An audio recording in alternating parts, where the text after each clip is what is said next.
Please can I welcome everyone to this meeting of Licensing and Regulation Committee taking place at the Walton Suite on Winchester Guildhall, Wednesday the 7th of December. The time is 6:30. My name is Councillor Hannah Williams, Chairperson of the committee. This meeting is audio recorded, live streamed and will be available on the Council's YouTube channel. Subtitles are available and our advice on how to turn this on is set out on our website. If you are joining online, having a little, okay, go, I was first, okay. If you are joining online, please turn your camera and microphone off until the item. Can everyone please ensure mobile phones are on silent? Can I remind members to use their microphones when speaking and to speak directly into them? Please do not turn away when speaking to enable your comments to be picked up on the recording of the meeting. In the unlikely event that it is necessary to evacuate the building, the fire alarm will sound. Please follow all the instructions given to you by our team. Can I welcome members of the public to the meeting this evening, and we invite you to come forward when the time is ready to make your contribution. Okay, so first of all, apologies. So we have apologies from Councillor McLean and from Councillor Reach. And for Councillor McLean, we have Councillor Pearson as deputy. Lovely to see you. Okay, so first sort of point of business, appointing a vice chair, as Councillor McLean is not here. So I don't know if anybody wants to nominate themselves. We've got Brian. Oh, we've got, it's a whole rush on Brian, and we've got Councillor Cunningham. Okay, so could we have, what do we have, a seconder? Seconder for Brian. Seconder for Brian. I'd like to nominate Councillor Kern. You'd like to nominate Councillor Kern. Okay, so Councillor Kern and Councillor Cunningham for the seconder. So we're going to have a vote then, people. So all of those for Councillor Kern, please put your hands up. You can vote for yourself. And all of those for Councillor Laming, put your hands up. You win the grand prize of sitting next to me. Exactly. Okay, we'll give Councillor Laming a chance to come up.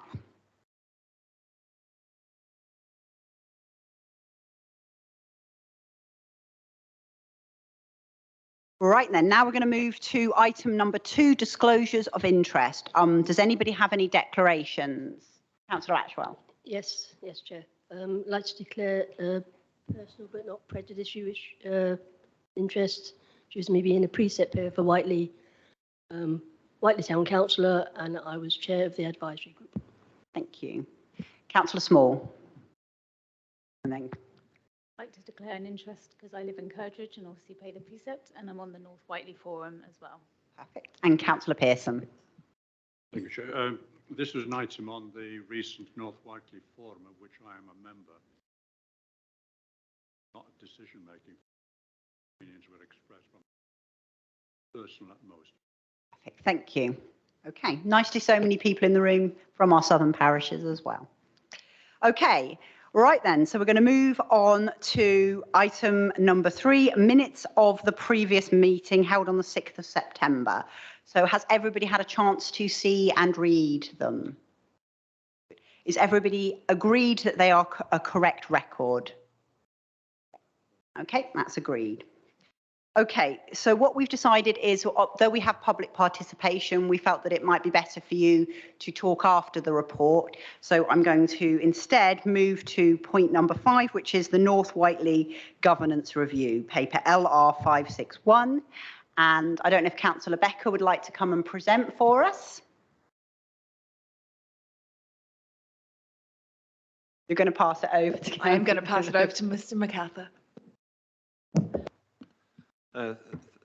Thank you. The report you have before you is in relation to the North Whiteley Community Governance Review. The outcome of the recent consultation process was fairly clear-cut, with 70% of respondents expressing a preference for the option 2, which was that the whole of the North Whiteley major development area should move into Whiteley Town Council. The Town Council and Parish Council are also supportive of that option. The issues, therefore, that need to be considered in the draft recommendations are, firstly, the question of boundary changes. I just draw the committee's attention to the fact that we did, after discussion with the advisory group, send a letter to a small number of properties who were on the boundary to ask them to express their views on the proposals, and we've taken account of most of those in terms of people's preference for where their property should remain. As paragraph 11.17 of the report points out, there's an area where officers didn't think that they should go as far as the representations. Really, they were not about where people's properties were. They were around the boundary lines and the impact that might have on either public open space or the questions around boundaries along rivers, which are not maintained by either the parish or the town council under this arrangement. The proposal in the report, therefore, is that we have a short consultation on the final recommendations, and they appear in Appendix 3 of the report. And the recommendation is that boundary line should be as drawn on that report. And as I say, we've already consulted with the properties that appear to us to be most affected, but there's an opportunity for residents to express their views around that. There are no proposals to change the number of councillors in either the parish or the town council, as both felt that the numbers were sufficient as was, and the data seems to bear that out. What you will see, which is slightly novel in the recommendations, is that what we would like to do is, if at all possible, try and get this community governance review over the line at the earliest stage possible to allow the electoral arrangements to be put in place. And therefore, what we were proposing was that if at the end of this consultation process there's nothing that has significantly changed, we might move, with the agreement of the chair and the portfolio holder, straight to taking it to council in January. If there was anything that was more substantive and needed consideration by this committee, again, we would intend to bring that back in January. Potential that sort of hold the date of 31st of January, which would then allow us still just sufficient time to get the reorganisation order before council in February. And getting to council in February really is the last practical date that would enable the elections to go ahead in May. So other than that, I've got nothing to say, but very happy to answer any questions. Thank you. Okay, so I don't know whether now might be the time to get our representatives up. So is it Councillor Evans first? Thank you.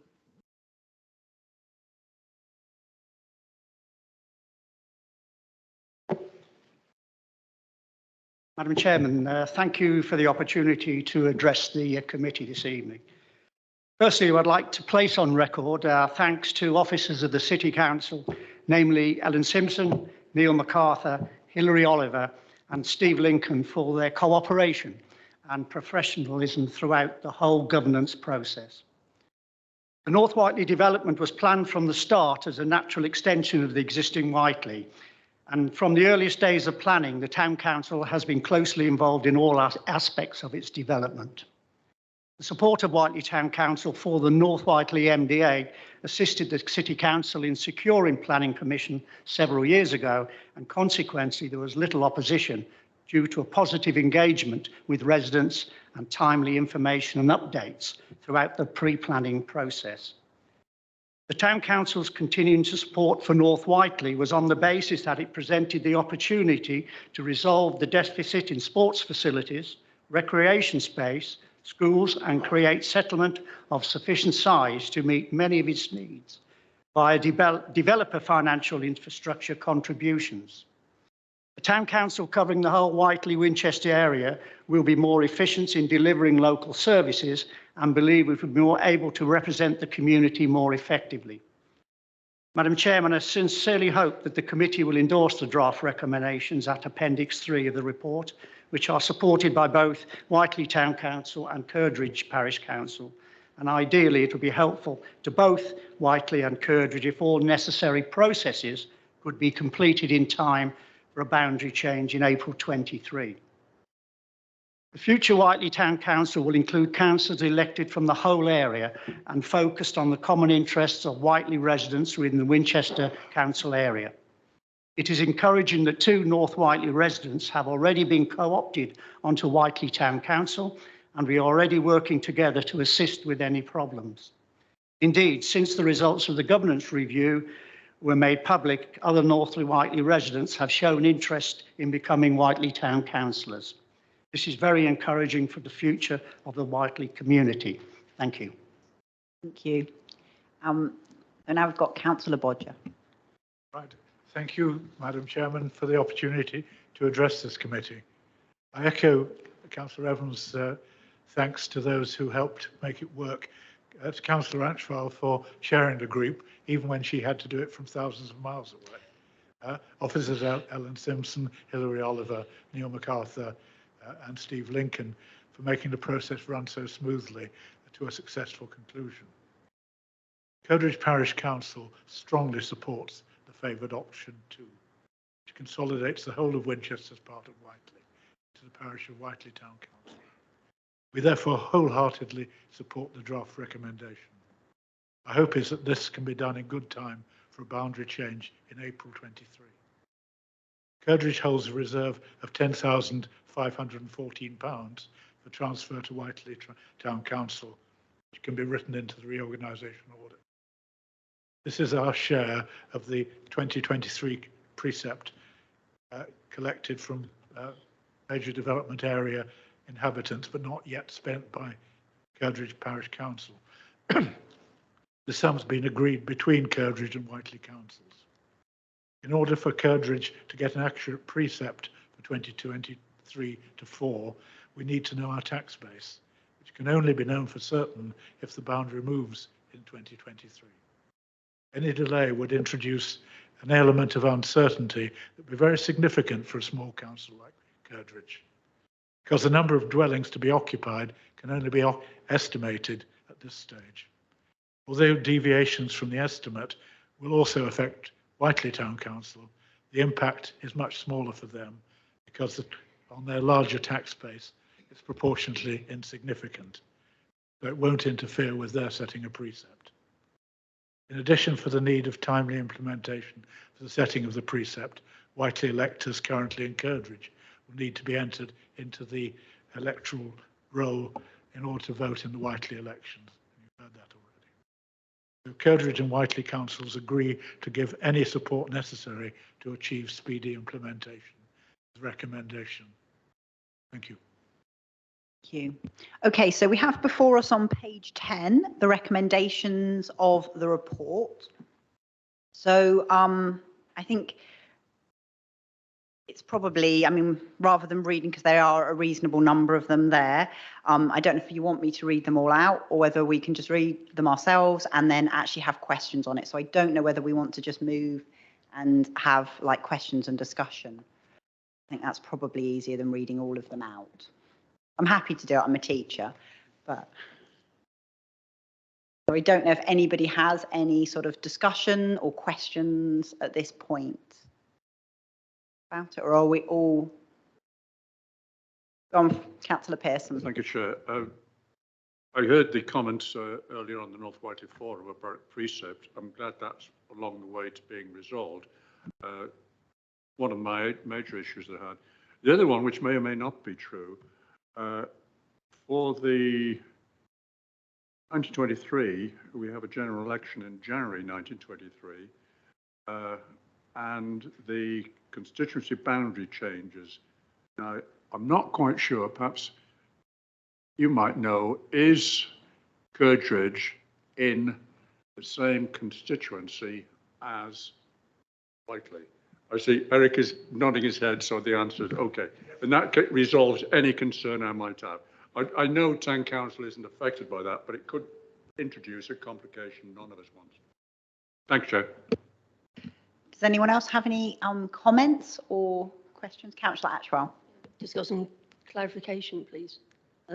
Page 14, 5.3. Just want a bit more clarification about the S106 agreements. Mentions in there about 2 deeds of variation are currently being negotiated regarding the travel plans and the provisions of a cycleway. I wonder if, Neil, you could expand on that, please.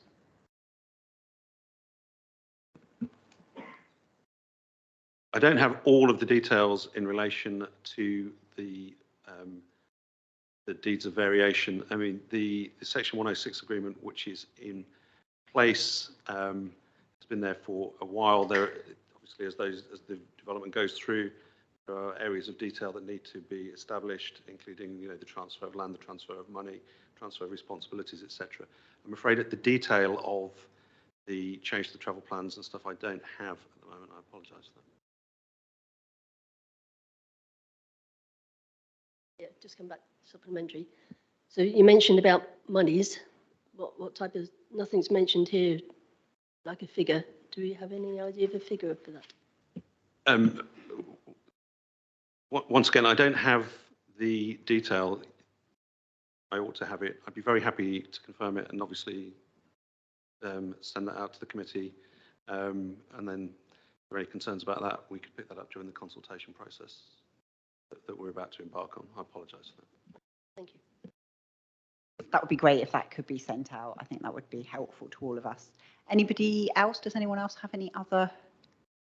Okay, so we've got Councillor Small, then Councillor Bartho. Thank you. It's just a question about point 11.24. I might be reading it wrong. It's just that it gives some figures about how many residents currently live in North Whiteley, and then it's expected to rise to 8,200. And it gives how many people will be electors in each area. It doesn't seem to add up. It seems to only increase by about 1,000. Actually, 800, what it is currently.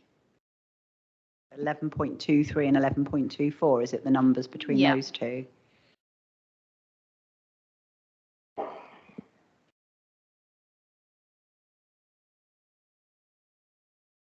The question of elector changes, I queried with the elections team, and they've double-checked that, and they've confirmed that that's right in terms of the elector numbers. I'm trying to work out whether, therefore, residents would include, you know, children and family members that are not over 18s, but I can definitely double-check that. It is. I agree with that. I've definitely double-checked the elector numbers, but I can be very happy to confirm that. Councillor Batho. Thank you, Chair. My question was in the same sort of area, recognising that Whiteley Town Council currently has 11 councillors, of which I believe, from the information, only 2 are currently vacant. With obviously the existing increase of around about 2,000, and then the likely increase of up to 8,000, is 2 sort of spaces or seats on the council sufficient to then give that increased resident population a voice in the enlarged area of the Whiteley Town Council? Thank you. Well, I mean, I think, but obviously the chair of the town council is here. This was a matter that was raised in discussions at the advisory group, and obviously in future, if the changes were to go ahead, the elections would be for the whole of the town area, and people would stand across that area. At the present moment in time, there were 2 vacancies, so the question was raised around whether 11 was sufficient, and the town council, through the chair and the clerk, were satisfied that 11 would.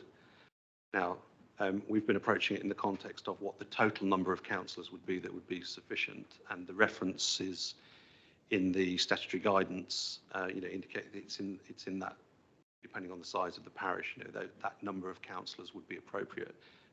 Quite where they would be representing would, I think, find its level as arrangements took place, because obviously people wouldn't be being elected particularly for a particular the parish or the town council is not warded itself. But I think that's the answer. that we've been looking at it in total numbers, but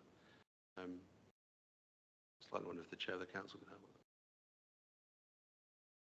that. Sorry, just a supplementary. If you look at the actual calculations, Coatridge has got about 150 residents per councillor, whereas Whiteley is around about 300, so twice as many residents per councillor. Just in terms of a ratio, just looking at it from a representative point of view, and that's currently, obviously, the actual numbers of residents and indeed voters in that area are going to increase significantly beyond that. So I'm just wondering if there's a need to accommodate that in the agreement before we actually sort of make the recommendations public. Sorry for interrupting.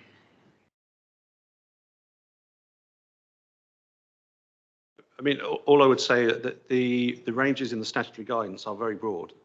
You know, so they will say for a population of this size, we found that there were a smaller number, a significantly larger number. So, I mean, I take the point. I don't think there's a right answer.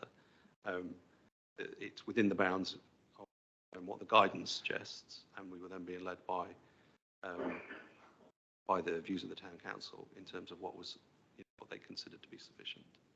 The fact that they, you know, at that point had vacancies as well. Good question. So obviously we're talking about councillors and elections. Is the town council like all up for elections? Will that be in 2023? So then that would be a completely, so with the new residents and the new boundary, what we would be ending up would be an entire sort of flip of the town council and potentially new councillors, same councillors. So, but it would be up to the new electorate to be able to make that decision. So.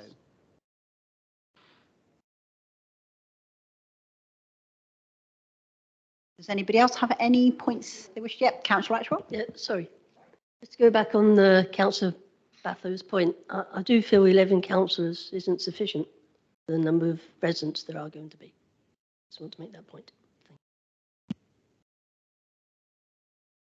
I mean, is that something that within the consultation could be looked at to see whether it could be increased?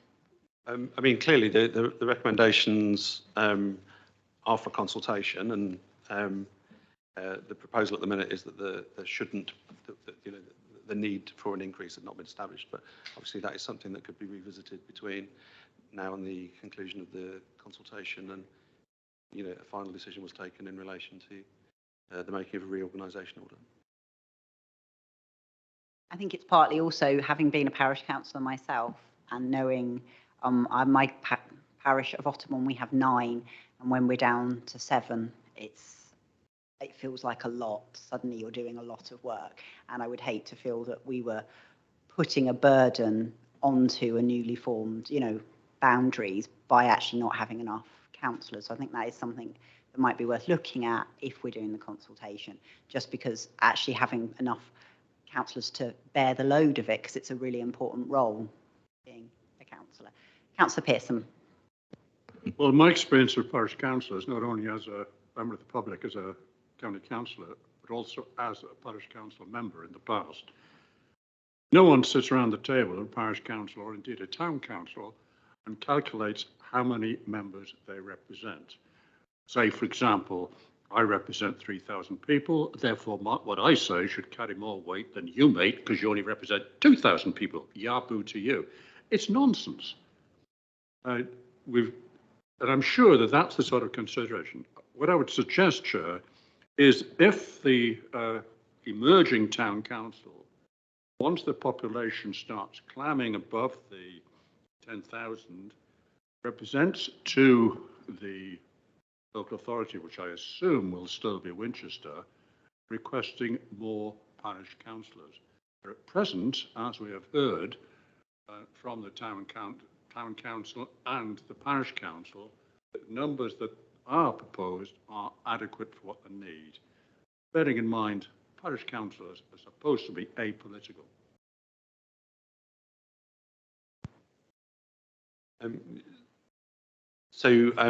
I'm sure that's right. Could I just clarify the vehicle for appointing a greater number of parish councillors would be another community governance review. Now, it could be a shorter single purpose governance review, but nevertheless, it's a process that then, you know, takes time, and it is an issue in other parts of the district, I know. And therefore, to an extent, I suppose the issue, it would be much better to get it right now. And therefore, I suppose one of the ways forward would be to invite people to make representations, including the town, just to reflect on the adequacy of that in the light of this debate, because it probably wouldn't be ideal to need to do another community governance review in a short period of time in order to increase the number of councillors. And I know that is an issue for other parishes in the district. Yes, Councillor Evans. Can I just clarify? We had discussed this some months ago with the whole of the parish council. I also took confidence with the National Association of Local Councils in London and a number of big councils in England, and we were satisfied with the number. That's why we made the decision based on evidence elsewhere.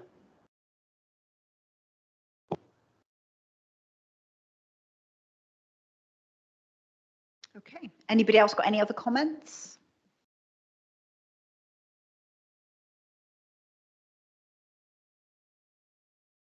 Right then.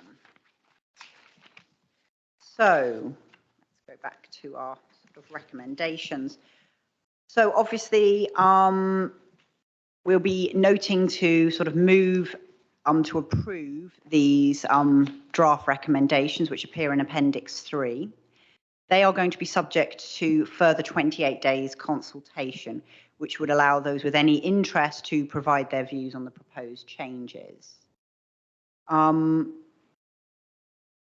Provided that the further consultation doesn't give rise to any other issues that would require major changes to the draft recommendations, we would delegate a service legal in consultation with the chair of this committee and the relevant cabinet member, Councillor Becker, to finalise the recommendations of the review. And this is so that we can get the reorganisation considered by the full council.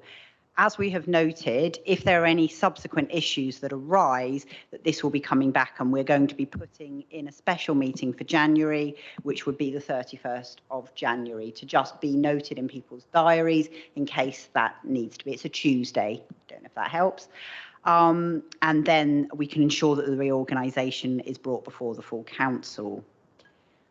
So I think, I mean, are we happy to move forward on these recommendations as a committee, or are there particular issues or anything? I know we've got a couple of things that we want clarification on. Will the issues of if there, if that is arising, I know it mentions here for interested parties to provide their views on the proposed changes. So if the issue of number of councillors is there, is that something that can be brought up within this consultation period? Yes, okay. Perfect. So I think that may be that. I think if that's one of the main areas that we've had of concern, and of course to clarify on was it the section 108, 106. I knew I'd get a number wrong. 106. That then we can ensure that that's done, so that we can have that information before the next, if there is a meeting, an emergency one or a special meeting in January. So I'm going to move that if everybody's happy and has had their chance to have debate and have questions, that we as a committee would we go with these recommendations. So is everybody happy with that? Agreed? Perfect. All right then, thank you. All right then, then I shall conclude this meeting. Thank you very much. I'll do just because it's fun.